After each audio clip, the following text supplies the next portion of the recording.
Eto na nga rin pala yung nabunot ni Mister na Tupperware mga mare nung sumali nga siya dito sa aming palaro ng New Year. At eto na nga rin pala yung aking nabunot na exchange gift mga mare. Tignan nyo naman, napakarami ko ng baso. At eto rin pala mga mare yung biskwit na nabunot ng aking mga chikiting. O diba, napakarami ng biskwit. Dalawa na yan sila ng Ate Elay at ng Baby Cholo. Nagbigay nga rin pala ng bigas itong si Jude mga mare. Bali 1 kilo ang bigas at pagkatapos nga mayroong kasamang kape. Ito nga ang kopi ko at ito nga ang isang noodles. Bali 2 taon niya na nga rin ginagawa ito mga mare, yung pagbibigay nga ng bigas sa bawat pamilya. O diba, napakabongga. At kinaumagahan naman mga mare, etong at meron pa nga ring natirang halaya. O diba, itsura pa lang nitong halaya ay napakasarap. Meron pa nga ring natirang spaghetti mga mare. O diba, habang nagwa-voice over nga ako dito ay natatakam na naman ako sa spaghetti na itong napakasarap. Meron pa nga rin ditong biko mga mare. O diba, tignan nyo naman itong aming biko ay napakasarap na pagkakaluto ni nanay. Sobrang sarap nga nitong biko mga mare, lalo pangat kapag umaga ay malamig na siya tapos papartneran mo ng kape, ay pak na pak. Kaya naman pagkagising nga namin ng umaga mga mare, etong at for the lafang na nga kaming tatlo dito sa may Aplaya. At tingnan naman itong Ate Ella nyo mga mare, sobrang sarap na sarap nga daw siya dito sa spaghetti at dito sa halaya. Ito namang Baby Cholo nyo, tignan nyo naman ang pagmumukha niya. Ito talagang Baby Cholo nyo mga mare, kapag sa handaan nga ay hindi pwedeng mawala yung spaghetti dahil paboritong paborito niya nga itong kainin. At ito namang si Ate Elay mga mare, ay ang paborito niya nga yan ay pansit, kaso naubusan na nga ng pansit kaya no choice kundi spaghetti na lang ang kanyang kainin. Pagkatapos nga namin kumain mga mare, sinalin ko na nga rin dito sa garapon itong Milo ng 2 bata. Bili nga ako ng bili ng Milo dyan mga mare, pero itong ang aking mga batuta ay hindi nga mahilig sa Milo. Nagsalin nga rin pala ako sa garapon itong asukal mga mare, at pagkatapos nga nun ay nagkape na nga rin ako. At eto na nga rin yung tinimpla ko, yung binigay ni Jude na kape sa amin. Apo na nga rin ng mga time na to mga mare, kaya naman nagtimpla na nga rin ako ng kape, at pagkatapos nga nun ay pinartneran ko lang ng biko. O diba, napakasarap. Medyo makulimlim na nga rin yung mga time na to mga mare, at etong ang aming binilad na pusit ay medyo uulanin pa, kaya ayan, for the takip na nga kami dyan. Pagkatapos nga namin takpan itong pusit mga mare, etong at itinuloy ko na nga rin yung aking pagmemeryenda nitong napakasarap na biko at ng halaya. At nung kinagabihan naman mga mare, etong at nagsalang na nga rin ako ng sinaing namin. O mga mare, wag nyo nang ibas yung aming kaldero kung sa bandang babae hindi ko nga nakuskusan. Char! At sa aming pangulam naman ngayong gabi mga mare, etong at magluluto nga lang ako ng Baguio beans with century tuna. Nagpabili nga lang ako ng century tuna sa tindahan mga mare, at itong at may tag pa. Etong ang Baguio beans mga mare ay nabili ko pa nga nung New Year nung pagpunta nga namin ng Salvation. Nag-crave kasi ako dito sa Baguio beans mga mare na may kasama ngang tuna, kaya ayan, napabili na nga ang kumari nyo. Bale dito nga sa akin lulutuin mga mare, eto nga lang yung kanyang pangsahog, ito nga century tuna, bawang at saka magic sarap, dahil yan nga lang ang available dito sa bahay. Naghiwa-hiwa na nga rin pala ako ng bawang dito mga mare, at pagkatapos ko nga mahiwa, eto nga at inilagay ko na nga rin sa maliit na platito. Pagkatapos ko nga mahiwa-hiwa itong bawang mga mare, sinunod ko na nga rin hiwain itong mga Baguio beans. Hiniwa-hiwa ko nga lang itong mga Baguio beans na to sa katamtamang laki mga mare, para nga mabilis itong lumambot. First time ko nga lang itong matikpan mga mare doon nga sa pinayusan namin ng aming buhok, kaya naman nasarapan nga ako, kaya sabi ko nga kay Mr. ay magbibili nga ako nitong Baguio beans. Kaya naman nung New Year mga mare, nung makita ko nga itong Baguio beans ay hindi ko na nga rin pinalampas, at bumili na nga rin ako ng halagang 50 pesos. Kaya ngayon mga mare, yung nangyari nga dito ay cravings ko luto ko. O diba, talaga namang napakabongga.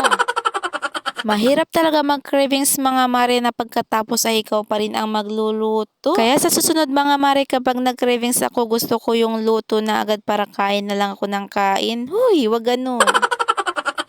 Pagkatapos ko nga mahiwa-hiwa itong Baguio beans mga mare, eto na nga rin pala lahat ng mga sangkap na aking gagamitin. Century tuna, magic sarap at bawang lang ang kailangan dito mga mare, at etong ating Baguio beans. Pagkatapos ko nga hiwain itong Baguio beans mga mare, etong at sinala ko na nga rin, at pagkatapos nga nun ay huhugasan na natin ng maayos. Pagkatapos ko nga hugasan mga mare, etong at inilipat ko na nga rin dito sa may mangkok para nga maluto na nga rin natin. At hindi pa nga rin ako satisfied doon sa ating paghuhugas ng una mga mare, kaya ayan, hinugasan ko nga nga rin siya ulit para naman malinis na malinis nga itong ating lulutuin. At etong ang aming kanin ay tinignan ko na nga rin kung luto na nga rin siya. At nung naluto na nga rin ang kanin mga mare, etong at nagsalang na nga rin ako ng kawali dito sa aming kalan. Nung mainit na nga ang kawali mga mare, etong at naglagay na nga rin ako dito ng mantika. At nung mainit na nga ang mantika mga mare, etong at isinunod ko na nga rin ilagay itong ating bawang. Bawang lang muna tayo for today's video mga mare dahil wala pa nga tayong budget para sa ating pang sibuyas. Charis!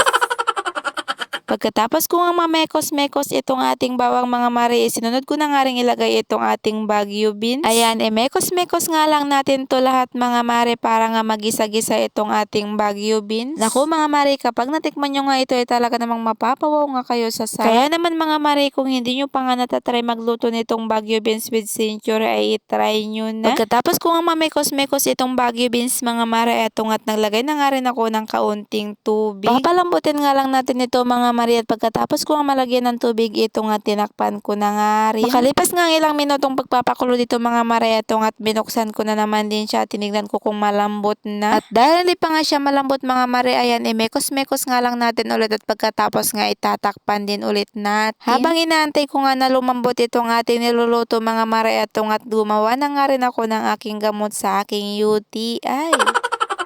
Iniwa-hiwa ko nga lang ng maninipis yung lime or lemon nga na aking binili ng nakaraan mga mare. At pagkatapos nga nun, ayan, inilagay ko nga rin dito sa aking tumbler. Ibinabad ko nga lang yun sa tubig mga mare dahil yun nga yung aking pinakatubig ngayon. At nung lumambot na nga yung aking niluluto mga mare, etong at inilagay ko na nga rin itong ating Century tuna. Pagkatapos ko nga malagay itong Century tuna mga mare, ayan, mekos-mekos nga lang natin to insan.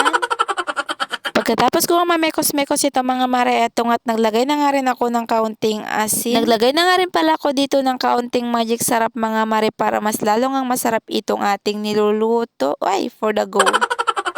At nung may lagay ko na nga lahat ng pampalasa mga mare, etong at iminekos-mekos ko nga lang pagkatapos ay tinakpan ko na nga rin. Tatakpan ko nga lang ito ulit mga mare at papalambutin lang natin to ng husto para mas lalong ang masarap itong ating nilutong Baguio beans with Century tuna.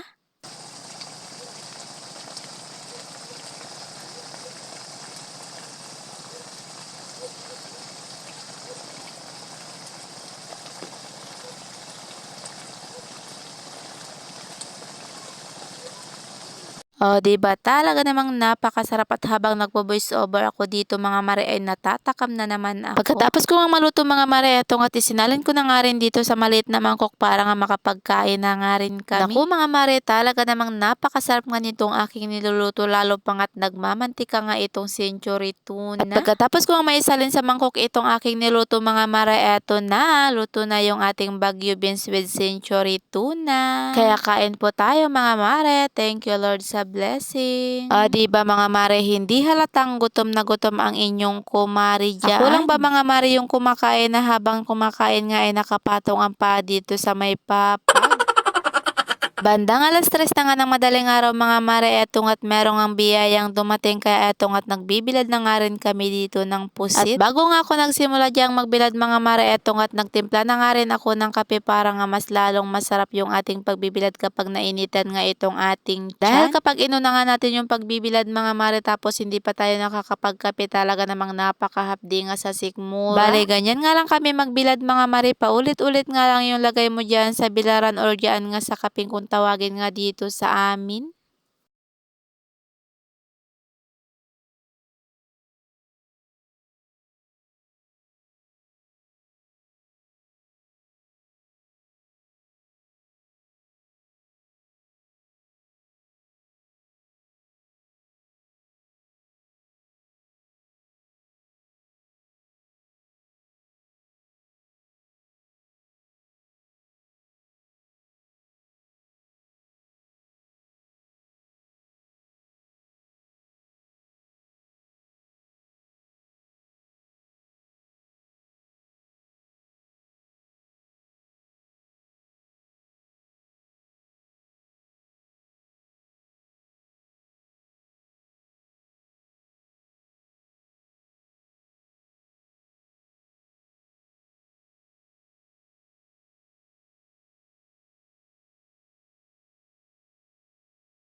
And yun lamang for today's video mga mare. Pa-like, pa-share at pa-follow na nga rin itong aking page. Maraming salamat sa inyong panonood. Bukas ulit. Bye!